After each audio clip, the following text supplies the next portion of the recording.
Olá, sejam bem-vindos ao EPED do canal Conhecer para Transformar. O EPED é o espaço permanente para o estudo do Divino Monismo. Se você vem buscando respostas sobre a sua relação com Deus, gostaria de entender mais sobre o seu propósito espiritual na vida, além de descobrir o que deve ser feito para evoluir espiritualmente, você está no lugar certo. Aqui estudamos essas e muitas outras questões relacionadas às verdades divinas. Verdades que não pertencem a grupos nem religiões, mas sim a toda a humanidade. Lembrando que estamos aqui para informar, mas compete a cada um pensar com a sua própria cabeça. Afinal, pensar com a nossa própria cabeça é um direito e também uma responsabilidade de cada filho de Deus. Aqui no canal Conhecer para Transformar, trouxemos ao longo de 2024 uma série de 21 livros de Oswaldo Polidoro. Livros que partem de histórias de pessoas comuns, mas que explicam bastante sobre o funcionamento das leis divinas e acabam nos dando as respostas sobre as consequências dos nossos atos bons ou ruins durante a encarnação. O livro que eu vou trazer para vocês também é de Oswaldo Polidoro e será o último dessa série que a gente iniciou em 2024. Diferente dos anteriores, ele é um livro mais teórico, mas que trata de um tema presente em todas as obras, que é o uso da revelação ou das mediunidades. Por isso, eu vou aproveitar a oportunidade para relembrar alguns dos casos dos livros anteriores, fazendo relação com os ensinamentos teóricos.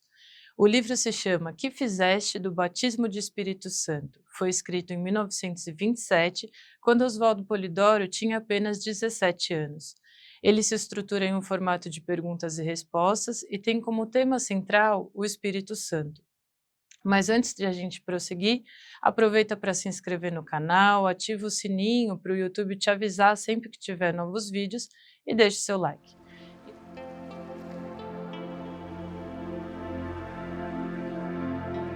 Eu sou a Cíntia, uma das expositoras do EPED, esse grupo que estuda as verdades divinas e tem como objetivo passá-las adiante. Afinal, esses conhecimentos pertencem à humanidade como um todo. No livro Que Fizeste do Batismo de Espírito Santo, logo nas primeiras páginas, Oswaldo Polidoro diz que Espírito Santo é mediunidade. E ouvindo esse termo, talvez você já se lembre do Espiritismo e de Kardec, mas os fenômenos mediúnicos estão em curso na Terra desde os mais remotos tempos, no entanto, com nomenclaturas diferentes. Só na Bíblia judeu-cristã, a gente tem duas formas diferentes de nomear as mediunidades. No Velho Testamento foram chamadas de Espírito de Deus ou do Senhor, e no Novo Testamento de Espírito Santo, como eu comentei. Na Grécia Antiga, eles foram também chamados de pitonismos e na Roma Antiga de sibilismos. Bom, para que fique clara a dimensão dos acontecimentos, eu vou falar um pouco sobre o programa de entrega de informes divinos no nosso planeta. Desde os mais remotos tempos, as verdades divinas vieram sendo entregues por grandes espíritos em diferentes regiões. A gente tem em ordem cronológica e datas aproximadas, Rama em 5000 a.C., Krishna em 3200 a.C., os dois na Índia, Hermes Trismegisto em 3000 a.C., Moisés em 1300 a.C. no Egito, Orfeu em 1200 a.C., Pitágoras em 570 a.C. e Platão em 428 a.C. na Grécia. Se você quiser conhecer mais da história desses espíritos e seus ensinamentos, eu indico a leitura do livro Os Grandes Iniciados, de Edouard Thierry. Todos esses grandes espíritos, eles vieram trazer as verdades divinas e o fizeram por meio das mediunidades.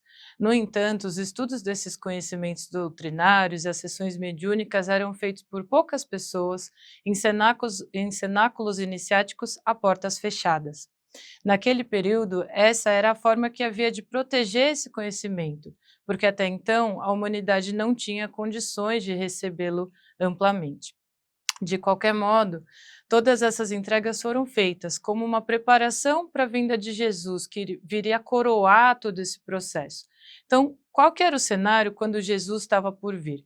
Muitas das verdades divinas já haviam sido entregues e Moisés já havia revelado para a humanidade a lei de Deus, também conhecida como os 10 Mandamentos. A lei de Deus é o código de comportamento a ser seguido por cada um de nós para evoluir espiritualmente e alcançar a sagrada finalidade, que significa atingir o grau crístico, também conhecido como búdico ou nirvânico. Esse é aquele grau evolutivo que, uma vez atingido, o espírito se torna uno com Deus e não tem mais necessidade de encarnar. Então a lei estava entregue e tudo estava pronto para a vinda de Jesus. A sua vinda foi anunciada por 3.600 anos entre diversos povos, devido à importância da sua missão.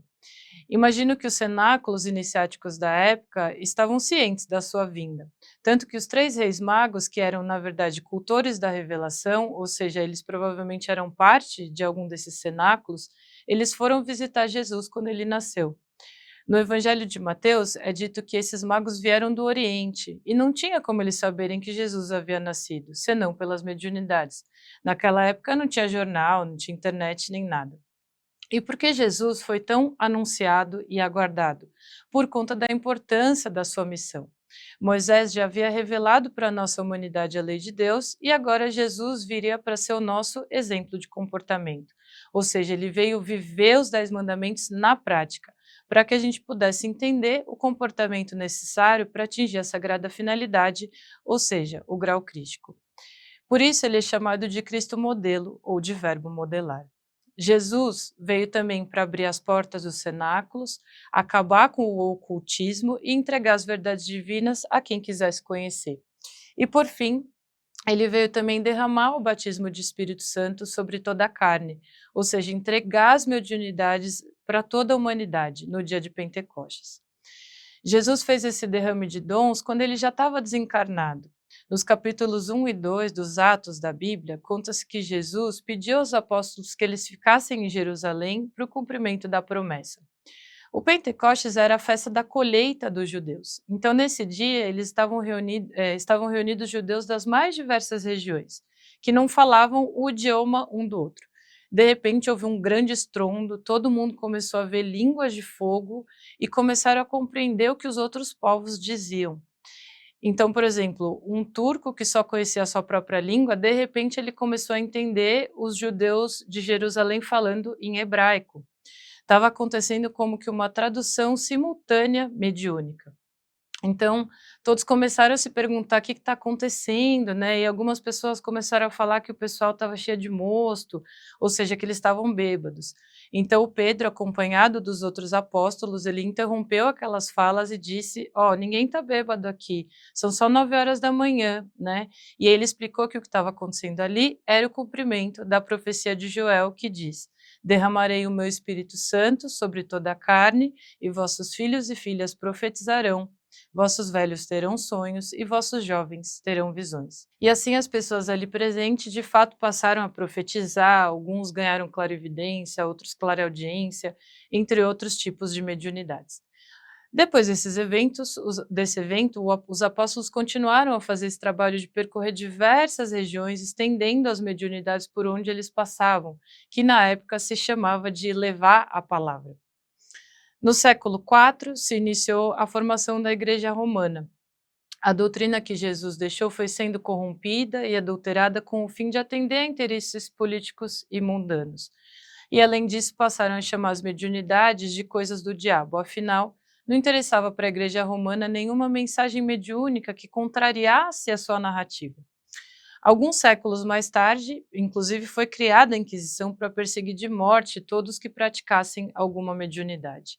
Dessa forma, ao corromper as escrituras e truncar a revelação, houve um total esvaziamento da essência da doutrina que Jesus havia trazido originalmente. E com isso fez-se necessária a restauração das verdades divinas. Começou com John Hus e Wycliffe no século XIV, mas ganhou maior expressão com Kardec no século XIX, com o Espiritismo. E a missão do Espiritismo não era criar uma nova religião, mas sim restaurar a doutrina que Jesus deixou. E assim o fez, apesar das limitações de seu tempo, que a gente vai ver mais adiante. Tendo explicado isso, quero trazer as palavras de Oswaldo Polidoro sobre o derrame de dons. Quando se pergunta no livro o que se deve entender por batismo ou derrame de espírito sobre a carne, o Polidoro diz: convencionou-se assim chamar a grande manifestação mediúnica do dia de Pentecoste. Esse fenômeno deu-se em virtude do cumprimento de profecias. Coletivamente foi a fundação da Igreja Espírita, e individualmente a manifestação ou desdobramento das faculdades supraditas. Se o dom espiritual tomou a forma de pomba e se no Pentecoste a de línguas de fogo, foi para que aquelas mentes retardatárias se vissem compelidas a conhecer ou reconhecer a existência de valores outros e, também, pela necessidade de marcar tempo, porque é necessário que haja fenômenos marcadores de tempo. Esse trecho ele tem muitas camadas, né? Então vamos por partes. Quando Polidoro fala em igreja espírita, a palavra igreja vem do grego e originalmente ela queria dizer ajuntamento de pessoas ou reunião de pessoas. E esse nome foi posteriormente apropriado pela Igreja Romana, por isso hoje, né, quando se diz igreja, a gente já pensa numa capela ou numa religião. E por que igreja espírita? O termo espírita, nesse caso, ele não é um anacronismo, né? Aqui o Polidoro usa esse termo justamente para fazer referência ao espiritismo como restauração da doutrina de Jesus. Agora, sobre a questão do Espírito Santo se manifestar em formas de línguas de fogo ou de pomba, no livro está assim. Por que tomou a forma de pomba? Porque a pomba simboliza a virtude, e sendo o Espírito Santo dom ou virtude espiritual, nunca poderá tomar a forma humana ou angelical. Vede que, no Pentecoste, também tomou a forma de línguas de fogo, mas não humana ou angelical. Desse dia em diante, foi Jesus obrando sinais e prodígios em virtude do mesmo espírito de dons, e sendo por isso chamado de louco, satânico e, por fim, crucificado. No meu ponto de vista, aqui eu entendo que a necessidade de trazer uma forma gráfica para o dom esteja muito relacionada à nossa relatividade enquanto humanidade. Para nós é muito difícil imaginar alguma coisa sem forma, e para piorar, a gente tem uma imaginação muito fértil. Então, antes que a humanidade passasse a dizer que Espírito Santo era uma pessoa, um anjo ou qualquer coisa assim, a saída foi trazer em evidência essas línguas de fogo e a pomba para simbolizar a revelação como dom ou virtude espiritual, mas não que o Espírito Santo seja essas imagens, entende? É só um simbolismo para lidar com a nossa limitação evolutiva. Então, a gente já conceituou o que foi o batismo de Espírito Santo, agora vamos entender o que são e para que servem as mediunidades. Elas são o meio de comunicação entre os encarnados e os desencarnados. Nesse sentido, a sua função é divertir, ilustrar e consolar. Dito isso, vamos à pergunta do livro. Qual a serventia desse elemento mediúnico? Em linhas gerais, é ele o artífice de todo fenômeno dito supranormal. Particularmente, porém, é ele a janela que abre para o homem a visão do plano desencarnado, de onde tem vindo em todos os tempos a palavra do Senhor através dos seus arautos, ou os anjos ou espíritos. Vede bem que Jesus, depois de crucificado, também se comunicou por intermédio desse elemento mediúnico. E assim, por esse elemento revelador, enviaria o Cristo no correr dos tempos os conhecimentos que então não pôde ministrar, de acordo com o que disse. Eu tenho ainda muitas coisas que vos dizer, mas vós não as podeis suportar agora. Quando vier, porém, aquele Espírito de verdade, ele vos ensinará todas as verdades, porque ele não falará de si mesmo, mas dirá tudo o que tiver ouvido, e anunciar-vos-á as coisas que estão por vir. Ou seja, Jesus generalizou esse meio de comunicação também para que fosse possível continuar ensinando as verdades divinas mesmo depois de desencarnado, como foi mencionado aí nesse trecho do Evangelho de João. Então, até aqui a gente falou das mediunidades no seu sentido mais conhecido, como uma comunicação interplanos, mas elas são uma virtude de muito maior complexidade, como a gente vai ver no próximo trecho. Entretanto, ligados estamos ao próximo e ao Pai pelo mais santo dos elos, que se chama Espírito Santo. E no plano mais evoluído, o humano se manifesta como dom espiritual, ou janela que abre para o homem os panoramas da vida. É a mais dadivosa graça de Deus, depois do conhecimento da personalidade. Quando Polidoro faz referência ao plano humano como mais evoluído, ele não está falando de plano espiritual, mas de estágio evolutivo. Vamos lembrar qual que é o nosso caminho evolutivo enquanto centelhas divinas. Inicialmente nós estávamos imersos em Deus de forma inconsciente, depois nós nos emanamos, a gente passou então a habitar as nebulosas, depois os reinos mineral, vegetal e animal, até enfim alcançar o reino hominal ou humano, quando a gente adquiriu condições intelecto-morais para conduzir a nossa própria evolução. Portanto, o estágio humano seria o mais evoluído em relação a esses outros estágios anteriores. Se você quiser, inclusive, saber mais sobre esse assunto, você pode ler no Evangelho Eterno, né, que está disponível para baixar gratuitamente no site Conhecer para Transformar.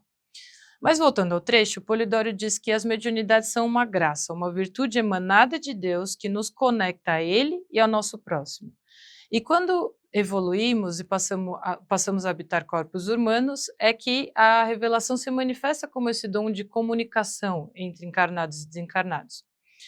Agora, na próxima pergunta do livro, vai ficar claro que ainda conhecemos pouco do que são as mediunidades. Diz assim: pode-se aplicar o nome de Espírito Santo a qualquer outra coisa que não seja a pura mediunidade? O que chamamos mediunidade ou Espírito Santo agora não é apenas o que o homem conhece, mas sim também aquela virtude que une tudo quanto existe em qualquer plano da chamada criação, tendo, como é de ver, em cada qual a sua maneira de se manifestar. Cumpre notar que tudo é médium e que o homem ainda está longe de saber os porquês de tudo isso. Ou seja, entendendo que as mediunidades não se restringem apenas ao que conhecemos, que seria essa comunicação com os desencarnados, Polidoro diz que tudo é médium em algum grau, ainda que a gente não consiga entender exatamente o que isso quer dizer nessa fase evolutiva que nós estamos. No extrato doutrinário do livro Bezerra de Menezes e Narrativa Iniciática, também de Oswaldo Polidoro, o autor traz mais informações sobre esse tema. Lá ele define mediunidade assim: é nos fundamentos divina lei de relações. Ela age como agente de ligação. Ela opera aquilo que o homem terrícola não pode ainda compreender. Nos altos planos ela sintoniza o filho com o pai. Ela é intuição plena. Ela transforma o filho em verbo ou vontade de Deus. Na chamada criação toda, ela desempenha função indispensável. Na humanidade terrícola, muito raramente apresenta intensidade sequer medíocre, por causa da muita inferioridade humana. Onde a moral e o amor vivem em regime de miséria, por certo, a revelação se apresenta raquítica. Muitos daqueles que dizemos grandes médiums não vão além de grandes criminosos em severos trabalhos de ressarcimento. De todo qualquer modo, cumpre jamais blasfemar contra essa virtude. Lembre-se cada qual que ela é muito mais respeitável do que parece à primeira vista. E não se esqueça de que Jesus veio com ela sem medida, tendo aí explicação os fenômenos que produziu, tão intensos que o mundo humano, vulgar ou inferior, procura negar ou explicar a seu modo e gosto. Então, a mediunidade é fundamental na criação, né? Que eu entendo o seu processo de emanação que eu comentei há pouco. E nos altos planos, quando o espírito se cristifica, ou seja, quando ele alcança uma vibração à altura da vibração de Deus, é a mediunidade o meio que faz essa sintonização e faz com que esse espírito se torne uno com Deus. Na segunda parte desse trecho, Polidoro explica que a intensidade da mediunidade aqui na Terra é sequer medíocre. E o motivo disso é porque a nossa humanidade ainda tem um comportamento muito distante do que seria cumprir os 10 mandamentos. E, portanto, uma conduta entre irmãos muito pouco desenvolvida no sentido do amor. E por conta dessa deficiência moral, que tem origem principalmente na corrupção da doutrina que Jesus deixou e no truncamento da mediunidade, é que muitos dos grandes médiuns que a gente conhece foram grandes criminosos no passado e vieram com os dons para resgatar seus erros em forma de trabalho. Claro que cada caso é um caso, não quer dizer que porque alguém é médium que necessariamente está pagando por alguma coisa, não cabe a nós julgar nem ficar pensando sobre isso. Até porque todos nós estamos encarnados aqui para evoluir e resgatar os nossos erros, né? Cada um do seu jeito, de acordo com a sua história. É isso por hoje. Se você gostou do conteúdo, se inscreve no canal, ativa o sininho para ver nossos vídeos em primeira mão e deixe seu like. Até o próximo episódio.